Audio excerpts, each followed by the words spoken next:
جو لوگ 61 ہجری کربلا کے واقعے کو جنگ کہتے ہیں، میں ان سے اختلاف کرتا ہوں۔ اس کی وجہ جنگ کی اصطلاح ہے۔ جنگ کم از کم دو متوازن قوتوں کے درمیان ہوتی ہے۔ یزید کی قوت اور نواسہ رسول امام حسین کی قوت کسی صورت بھی متوازن نہیں تھی۔ اگر آپ عددی اعتبار سے دیکھیں تب بھی کہاں کل ملا کے 72 رفقا امام حسین علیہ السلام کے اور کہاں ہزاروں کا لشکر۔ لیکن اس سے قطع نظر ایک بہت اہم نقطہ آپ کی خدمت میں پیش کروں اور اس پر ضرور غور کیجیے گا۔ عمومی جنگوں میں یہ ہوتا ہے کہ سب سے پہلے ایسے افراد کو بھیجا جاتا ہے کہ جو اگر پوری طرح فوج کا دشمن کا مقابلہ کر لیں تو اس کے بعد بڑے قداور لڑنے والے کو بھیجنے کی ضرورت نہیں رہتی۔ امام حسین علیہ السلام نے اس سارے سانحے میں جو حکمت عملی اپنائی وہ بہت عجیب و غریب تھی۔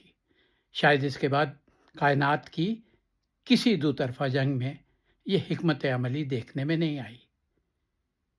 کربلا میں جب امام حسین علیہ السلام کے دوست، احباب، ساتھی شہید ہو گئے اور پھر اپنے خاندان کے لوگوں کی باری آئی، حضرت مولانا محمد گئے، جناب قاسم گئے، حضرت عباس گئے، یہاں تک کہ حضرت علی اکبر گئے، تو اب ضرورت تھی سب سے مضبوط سپاہی کو بھیجنے کی۔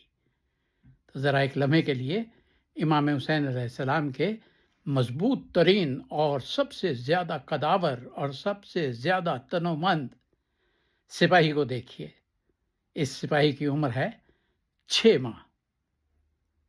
اس کا نام ہے علی اصغر۔ امام حسین علیہ السلام جناب علی اصغر کو اپنے آخری سپاہی کے طور پر خود لے کے میدان میں آئے اور دشمنوں سے 6 ماہ کے اس بچے کے لیے جو 3 دن سے پیاسا تھا پانی کا تقاضا کیا، لیکن اس کے جواب میں شقی ہرملا نے ایک ایسا تیر مارا جس کے بارے میں تاریخ میں کہا جاتا ہے کہ اس تیر کو تیر سے شعبہ کہتے تھے، یعنی اس کے 3 منہ ہوتے تھے اور اسے اہل عرب اونٹ کو نہر کرنے کے لیے استعمال کرتے تھے۔ لیکن پھر بھی ایک بہت کمال کا شعر ہے تاریخی کہ ننھی سی قبر کھود کے اصغر کو گاڑ کے شبیر اٹھ کھڑے ہوئے دامن کو جاڑ کے۔